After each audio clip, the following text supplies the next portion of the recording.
Good afternoon and welcome to today's lecture. We will continue our discussions on SQL, and Professor Ghosh has taught you the some of the more important concepts besides what you already know about basic SQL. These two chapters, chapter 4 and chapter 5, they are about intermediate SQL and advanced SQL. So I will cover some of the important topics from these two chapters, which will give you ideas, and you will learn some of the concepts which are beyond the basic SQLs. Before we proceed, is there any question?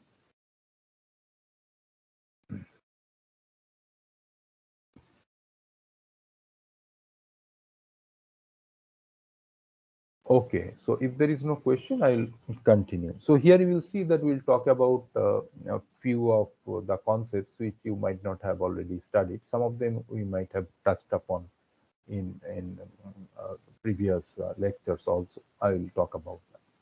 So first we let us talk about joins. We know what a join is, and if there are two tables, say T1 and T2, and we have say column C11 of T1 and column C21 of C22 of table T2. So T1 has C11, C12, and T2, the table T2 has columns C21 and C22.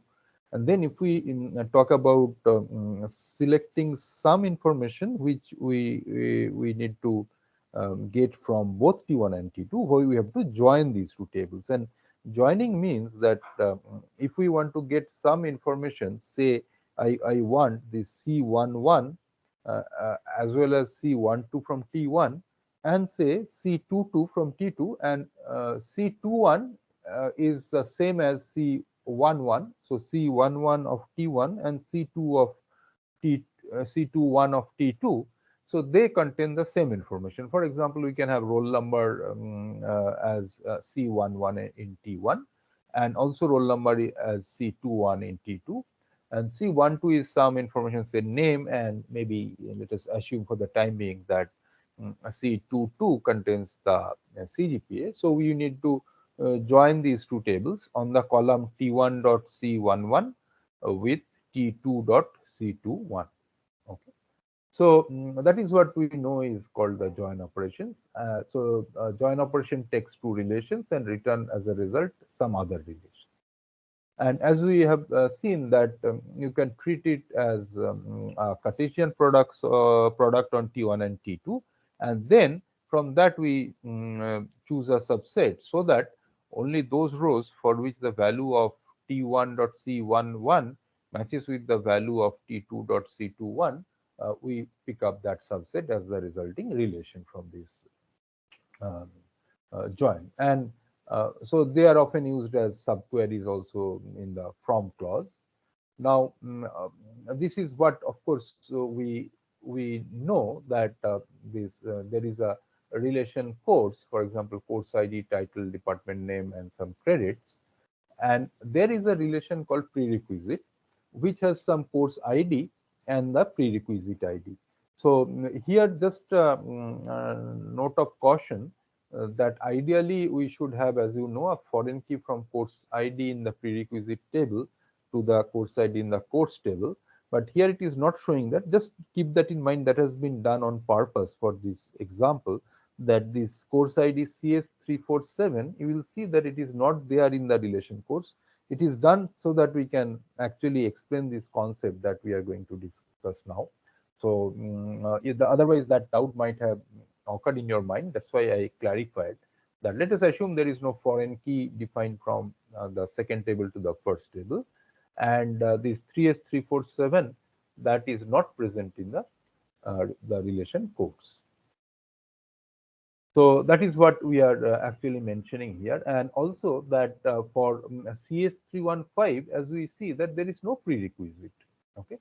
And there is this CS347, which has a prerequisite, but this CS347 is not there in the relation course. And similarly, the prerequisite ID, you will see that CS101 which is also not there in the course table. These are sort of synthetic data that is here for explaining the concept that we'll introduce. Now, what is an outer join? So far, whatever we have studied, what we do as joins, you have been able to do in writing your SQLs and what we have studied, and also what we normally write. If we write select star from T1 comma T2, where T1 dot C11 equal to T2 dot C21, we do what is without mentioning, that is by default, we do what is called an inner join. Okay? But now we'll study that what is meant by an outer join. So join by default means inner join, unless we do not specify somehow that it is outer join. And what is this outer join going to do, and why we might need sometimes? So that is what we would like to explain. So what this outer join does, it computes the join and then adds tuples from one relation that does not match tuples in the other relation to the result of the join. So first it does the join as we do for inner join, and then what it does is that if there are some tuples which are not having a matching tuple in the other relation, so those will be also added, and it uses null value. So let us take a look at this example. Course natural left outer join prerequisite. By natural left outer join, so we know that natural join means that we will be joining on the uh, column which is common, column or set of columns which is common for the two relations which are involved in the natural join. So if we simply had this uh, select star from course natural join prerequisite, what will happen? It will uh, join, because course ID is the name of the column which is common in both course and prerequisite. So it will join on this course ID on the two. Okay, and it will join for equality. So we expect that it would mean that for bio 301 will join with bio 301 of the prerequisite table, and CS190 will join with the CS190 of the prerequisite table, and then we will get back this result which will have two tuples, okay, where and assume that we do select star from course natural join prerequisite. So the natural join, what it does, it returns the result which will have columns from both the tables, and the duplicate columns will not be shown, and it will join on the column name which is the same in the two relations, and it will join with the values of tuples in that in common column for equality. Okay, so what we'll get is that output of that is what is shown here. You see that course ID, title, department name, credits, prerequisite. So if we did a natural join and not a outer join, we'll get two rows. As you can easily see that we'll get this bio 301 genetics biology 4, and for that the prerequisite ID will be bio 101, and for CS190 game design we'll get the prerequisite as CS101. So there will be no row returned for CS315 because it does not have a prerequisite, and also there will be no row returned with respect to CS347 in the prerequisite table because there is no corresponding uh, tuple in the course table where the course ID matches with the course ID of CS347. Now, so that is what you would expect for a natural, regular natural join without mentioning anything. But if we have a natural left outer join, now this is what is important, that natural left outer join, then what happens is that, first of all, the first two rows, as you see, that you get them as expected for a regular natural join. And that is what it mentions here, computes the join. So it computes the join and it first gets these two rows, which I already mentioned. But the third one, so for CS315, robotics, computer science 3, although there is no matching row with the same value for that course ID column in the prerequisite table, what it will do is that it will add this row where for the columns for which it is not getting values, and basically the columns which are coming from the second relation or the relation on the right, so for that the value that would be returned is null. So this is the natural left outer join, means all the rows, when it is left, all the rows from the relation on the left. So if we consider it is between two relations, there is a left relation and a right relation. So course is the left relation and prerequisite is the right relation, as you see here. So natural left outer join means, first of all, because of natural join, it will join based on the common column. Also in the result set, it will remove duplicate entries of the common column. Duplicate entries means the column will not be repeated. Like you are not having course ID repeated here because course ID is there in both the tables, the course and prerequisite, but in the result you will get course ID only once. So that is the part of the natural join. And for the left outer, you get this additional row for which the values for the columns for which we do not have the uh, data, that is the columns which are on the right side relation here prerequisite, will have null values. And if we write course natural right outer join, then what happens? Then we have this course ID and prerequisite ID, this CS347 and CS101, which are this third row of the prerequisite uh, relation. Those will come, but for CS347, there is no matching value for any row for the course ID column of the course table. So it will not match, and hence we have these, all those other values are null, and we get these things. And if we have, as we'll quickly see, that we can have a full outer join, then this row, the third row from here will be there, and also the third row from here will be there, and hence we'll have 4 rows in the join if we do it at natural full outer join prerequisite. We'll see that example very quickly. But this is the concept of outer join. Now, this is to show you the different possibilities. Join operations we understand. So join conditions. So we can always write select star from, in our example, T1 comma T2. And if, for example, in T2, the columns are, instead of C21 and C22, suppose it was same column like C11 and C22. That means we are repeating the name of the column. So T1 has C11 and C12, and T2 has C11 and CT2.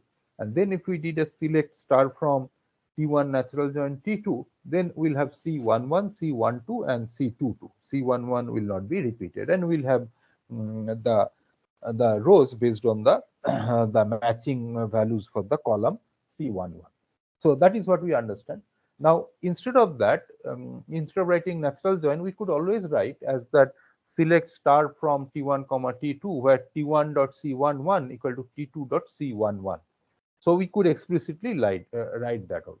Okay, and what we could also write is that select from select star from T1 inner join T2, and then we write on this T1 dot C1 equal to T2 dot T1 dot C11 equal to T2 dot C11. So if we write inner join, remember the difference with respect to natural join is that for inner join, if you write instead of natural join, then what you have to do is that you have to first of all mention on which column you are doing the join.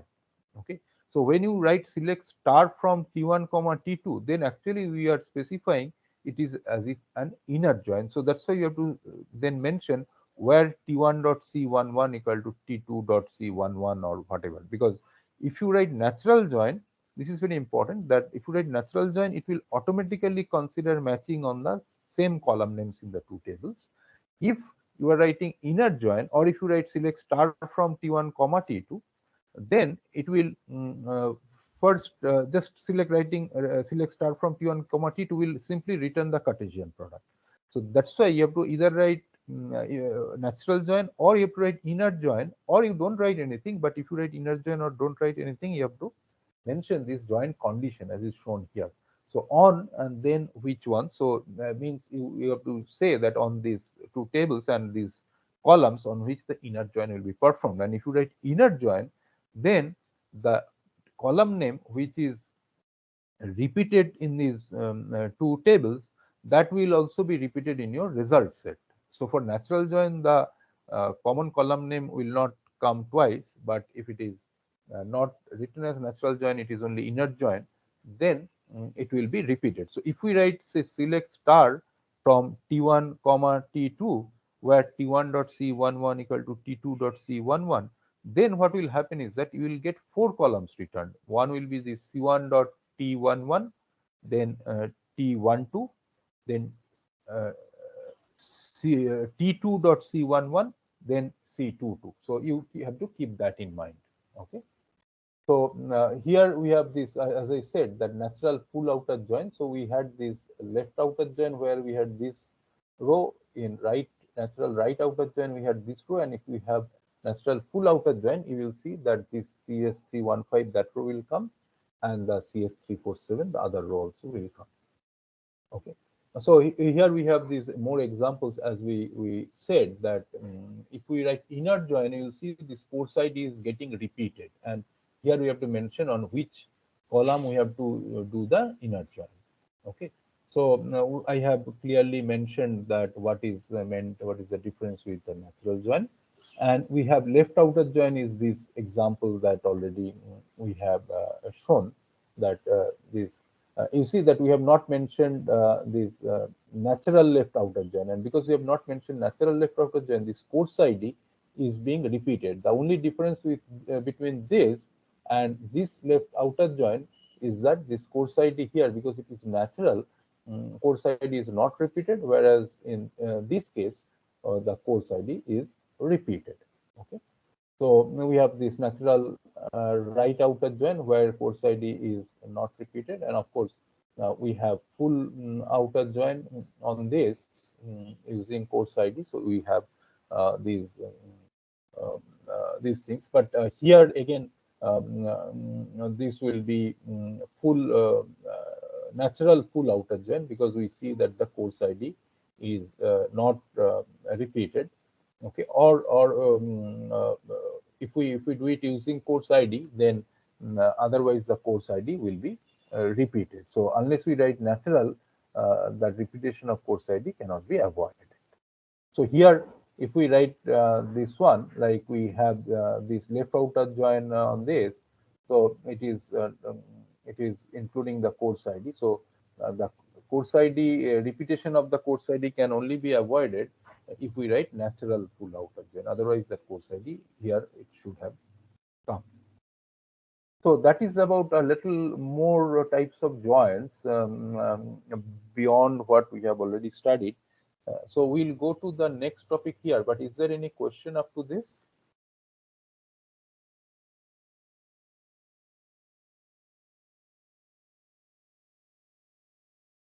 Okay, so let me ask you a question that can you give an example of a situation other than this course ID, etc., based on what we have discussed before, um, where the outer join would be required, or if you have a situation where you can make good use of the outer join?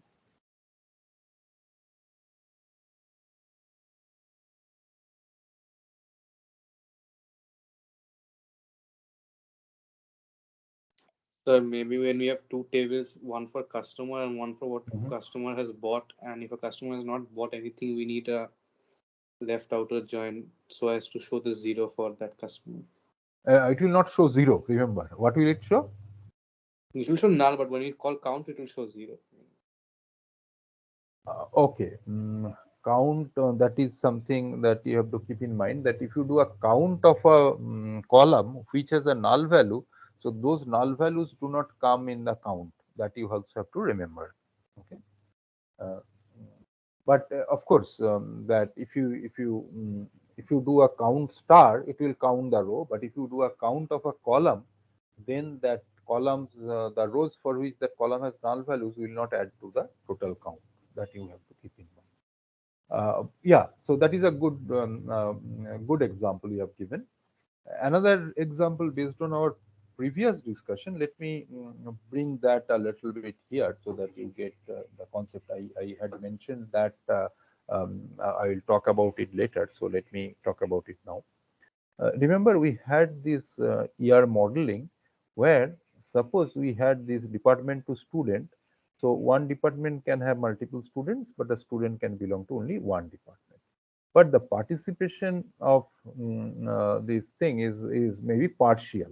Okay, so let us assume that the student is there. Okay, and say this student has not yet been allotted any department. Okay, so then if you remember, we said that we could have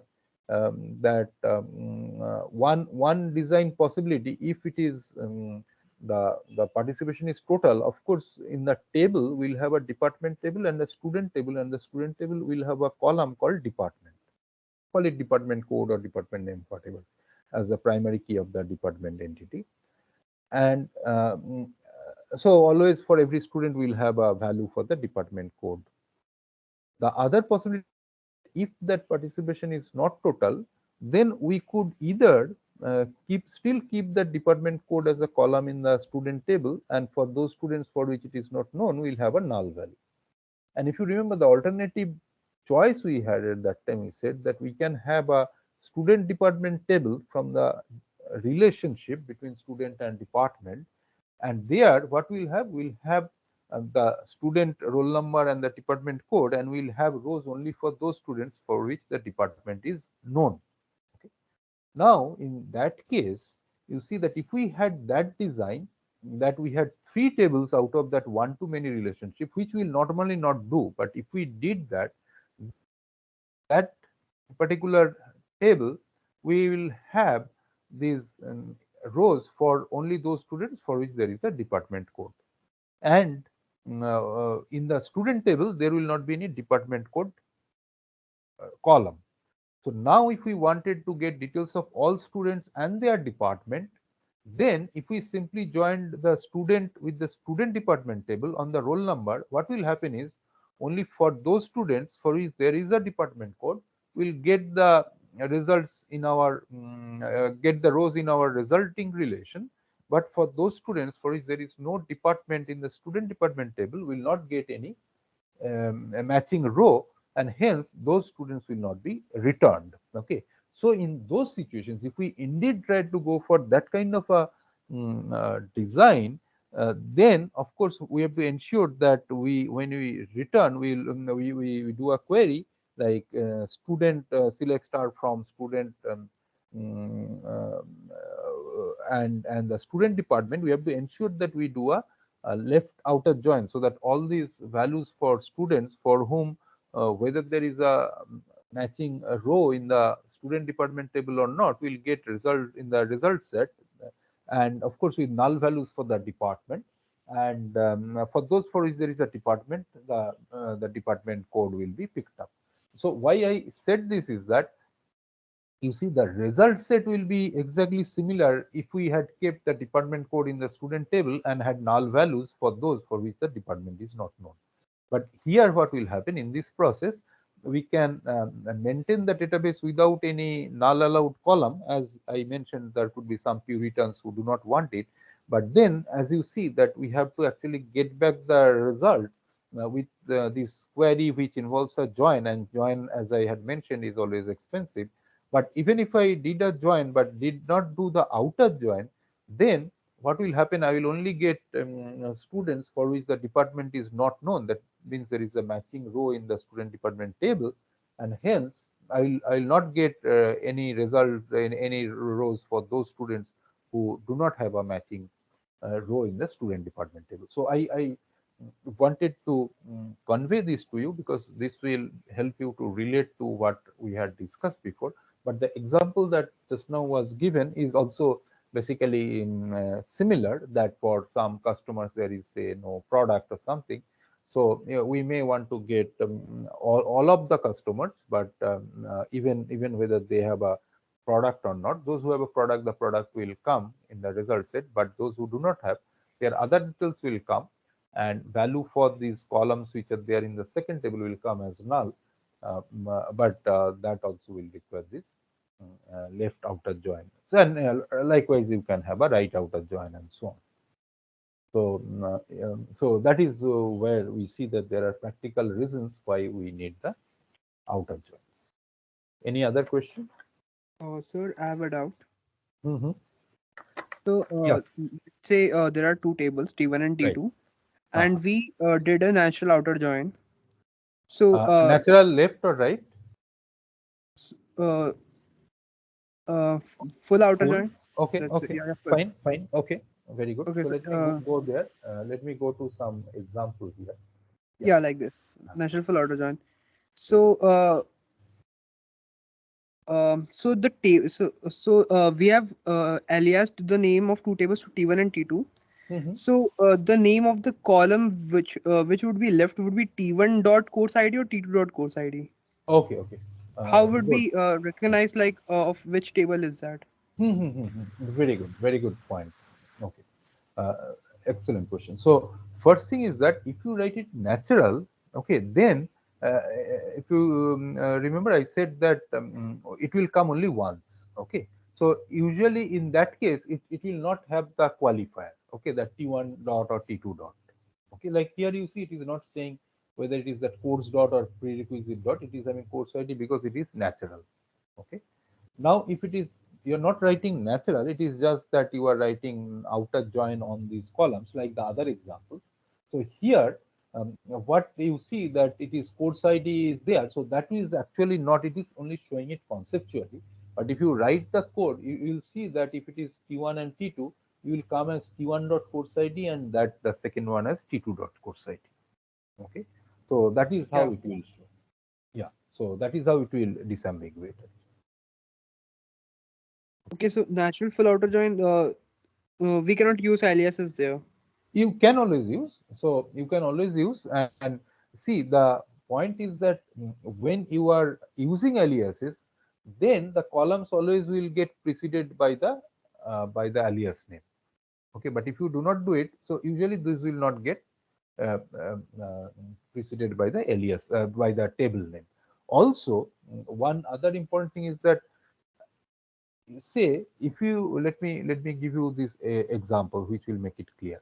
Okay, suppose I have this table T1 with column C11 and C12 and T2 with the first column as C11 and the second column as CT2. So the C11 column is there in both. So now if you write select C11 comma C12 comma C22 from T1 comma T2, where T1 dot C11 equal to T2 dot C11. Forget about this full join, etc. A simple inner join. So let me repeat. I am writing select C11 comma C12 comma C22 from T1 comma T2, where T1 dot C11 equal to T2 dot C11. Then this when you try to execute it, actually it will give an error during compilation. It will say that this C11 it is there in both, and hence you have to actually specify whether you want T11.C11 or T1.C11 or T2.C11. Because if you write C11, then it does not know which C11 you are talking about. But for C12 and C22, there is no issue. So in that case, you have to mention select, either you write T1.C11 or T2.C11, comma C12, comma C22 from T1, comma T2, where T1.C11 equal to T2.C11. So that is what when you have the names as T1, T2. But even if it is not, if you are using any aliases also, it is the concept is the same. It is not able to disambiguate, so you have to clearly specify which one it is, because even though the column names are the same, so remember that even if I have two columns, suppose I have a column, say T1 is say roll number and name, and T2, suppose I am actually keeping course ID and course name, but I call the course ID column as roll number and course name column as course name. So it is just a name that you have given.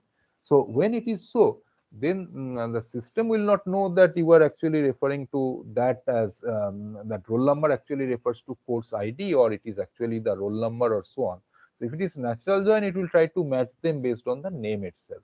But suppose that it is you are giving a different name there, I mean just the name of the column is different, you can always match it. So let me give you another better example. So when we have, say, this department table called department code and department name, now in the, suppose I just call it as DEPT underscore CD, department code and department name, only two columns in the department table.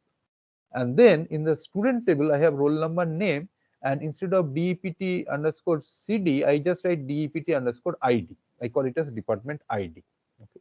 So I know that this department, when I try to join these two to get the department name of a student, I have to make sure that department.deptcd will be equal to student.deptid. Okay. So I can always give a different name, but if I explicitly specify the column on which I am trying to do the join, there is no issue. But it will, if you try to write natural join, it will not know that DEPTCD is same as DEPTID. So it will not be able to join on anything, and it will return your Cartesian product. Okay. So the names that you give while joining, you can always join a column with any name to a column with any name, as long as you know that that is the right thing that you are doing. Okay. But when you try to do things implicitly by writing natural join, it has to get another matching a column with a matching name in the other table. Did I answer your question? Yeah, yes, sir. I elaborated it a little more so that you follow the basic logic that is actually used when you are writing the question. Any other question? Okay, so then we proceed with the next topic, which is called view.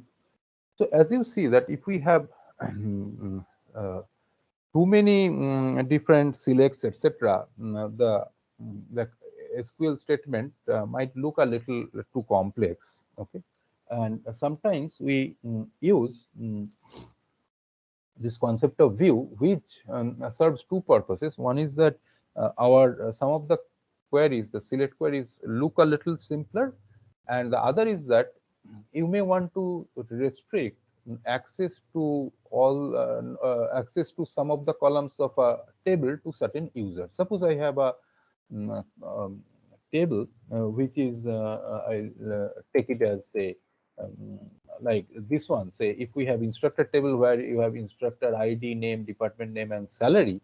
Now you want some of the users not to be able to see the salary of the instructors. Okay. So if you give permission for all the users to do a select on that instructor table, then everybody will be able to see all the details about every instructor, including the salary. But instead, what we can do is that we can create what is called a view, which is only going to show data for these three columns: ID, name, and department name from the instructor table. And then what you can do is that for some of the users, you can give access on the view which does not include the salary column. So when they execute it, they first of all cannot directly execute select on the underlying instructor table, which has all the different columns, including salary. Only they will have access to the table through the view, and which excludes the column salary. So what it does is that it provides a mechanism to hide certain data from the view of certain users. Okay, and so a relation that is not of the conceptual model but is made visible to the user as a virtual relation, it is called a view. So it is not there. A view will not be there when you have the schema designed from your modeling and so on. This is more for a purpose of, first, as I said, for restricting access, and sometimes it also is used for making some of the queries simpler, but I will come to that very quickly. Okay.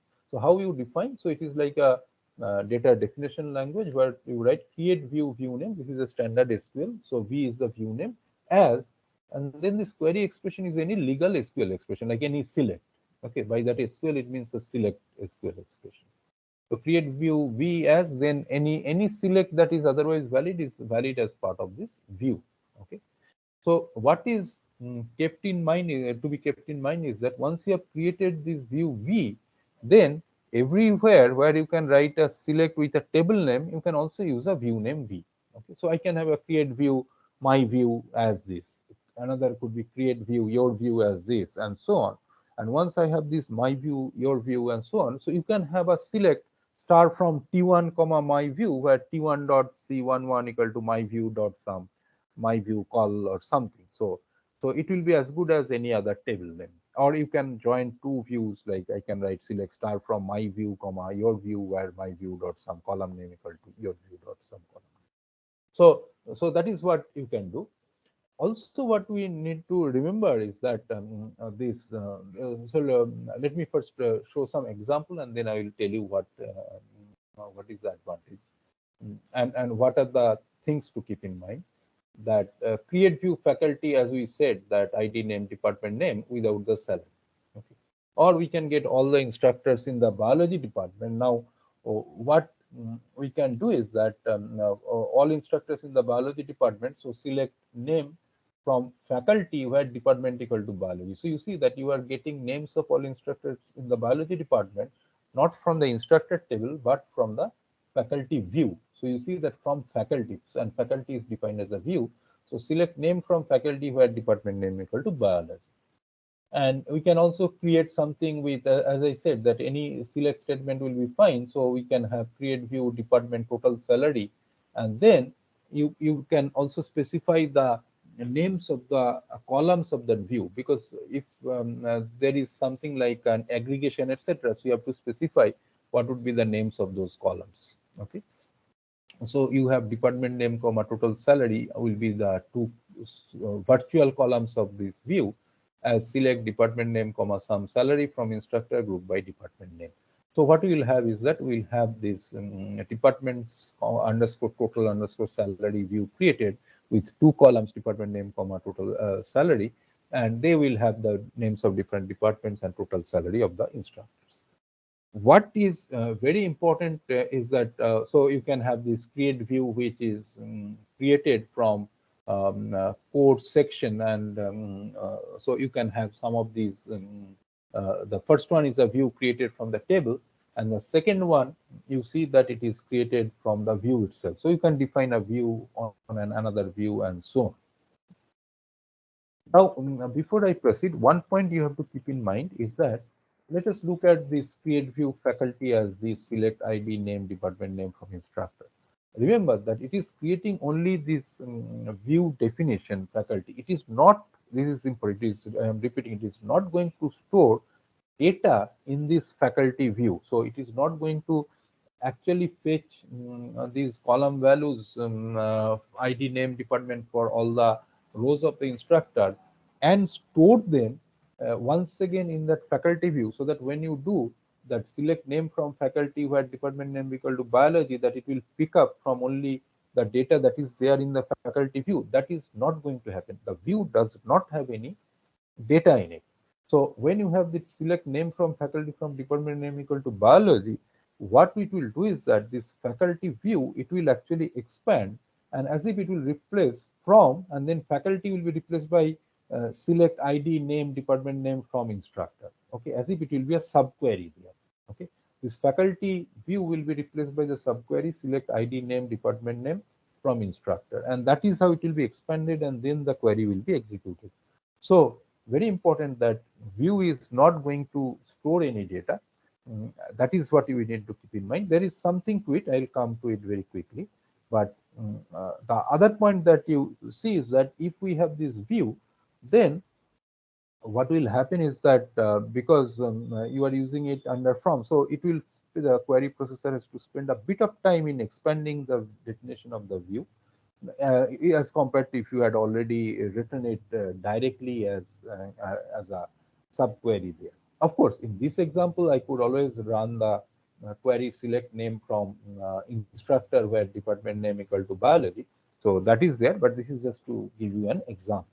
So similarly, when you have this group by etc. that we are showing, actually this view department's total salary, this is not going to store data for every department the sum of the salaries. It is just a simplified definition, so that I can do a select star from departments underscore total salary. So what it will do is that it will execute the underlying select, that is, it will execute that select department name, sum salary, etc. when I am doing the select from this view. So that is something which is very, very important, that about views. Okay.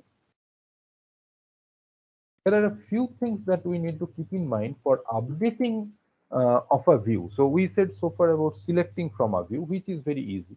Now, suppose we have defined, now updating through a view is quite tricky. So there are a few issues so which we need to keep in mind.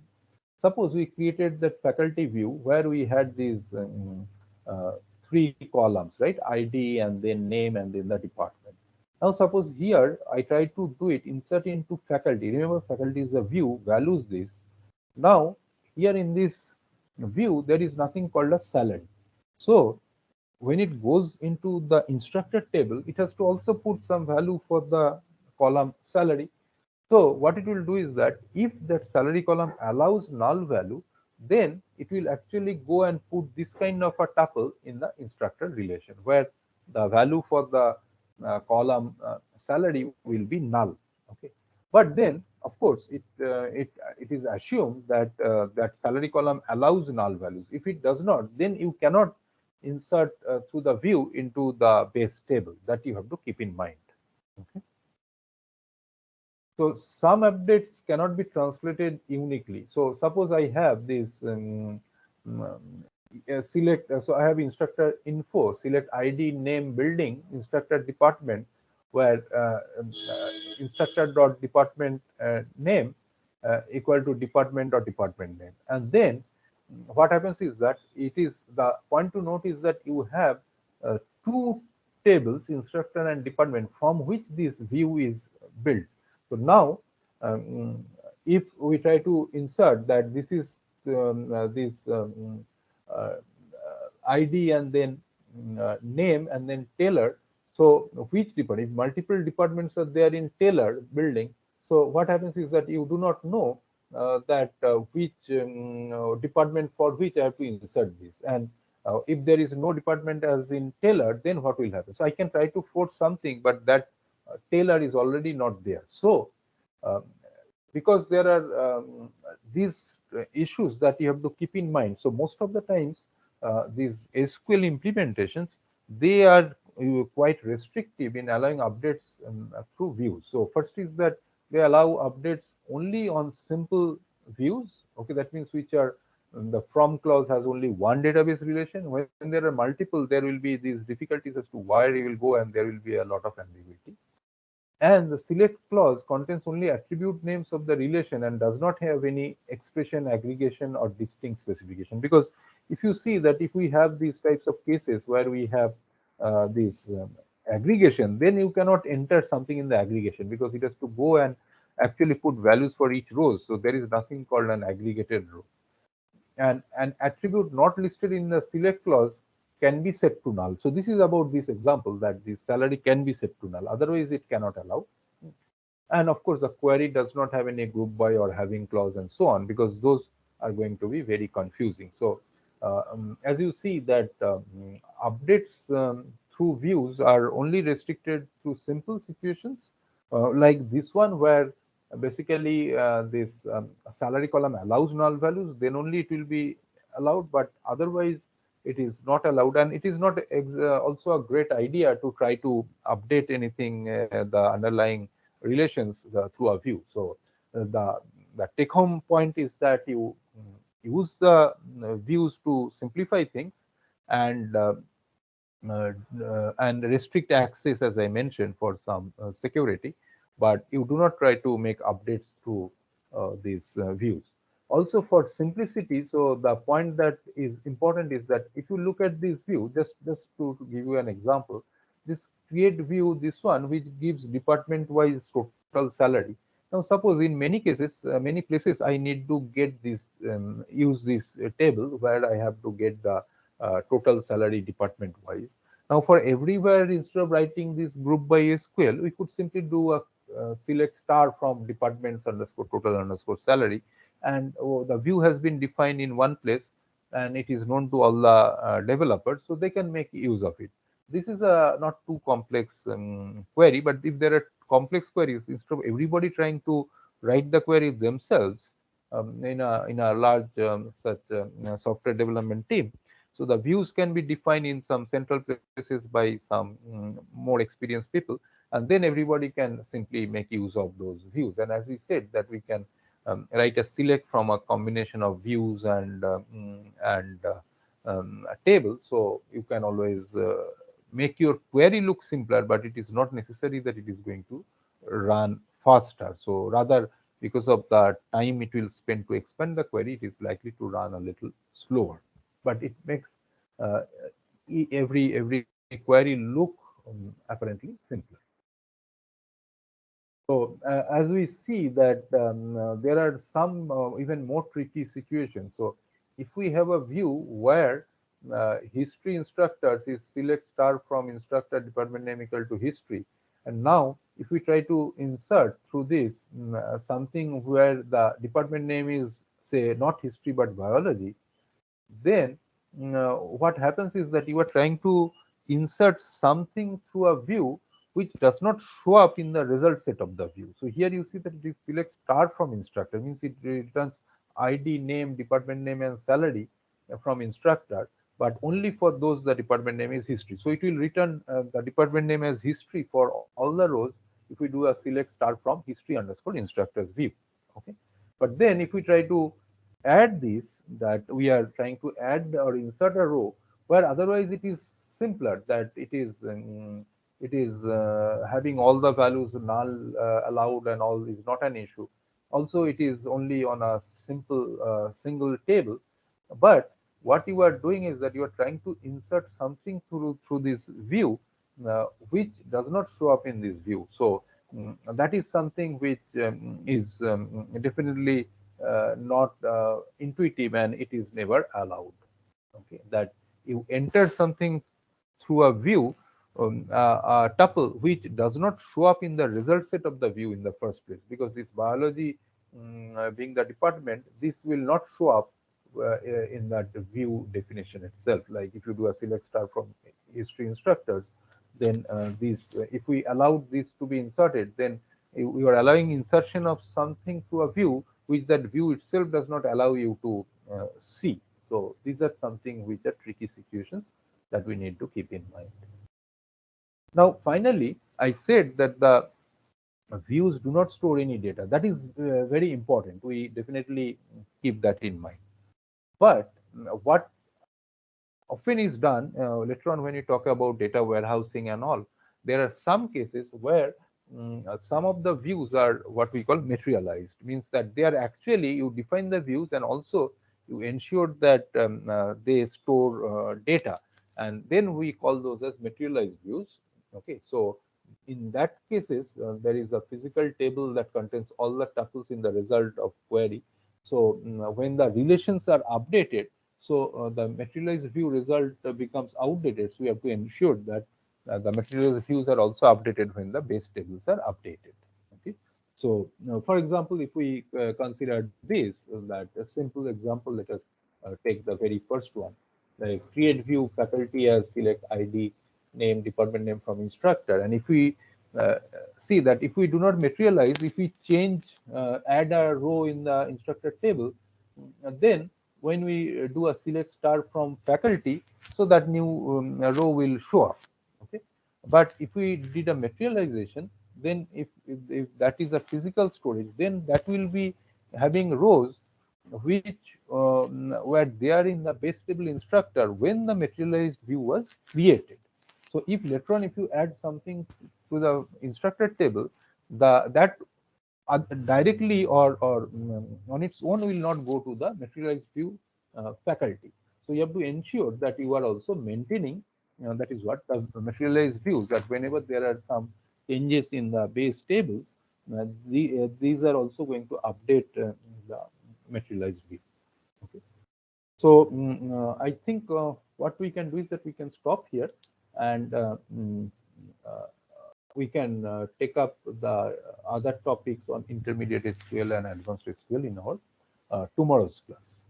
But if there is any question, please feel free to ask.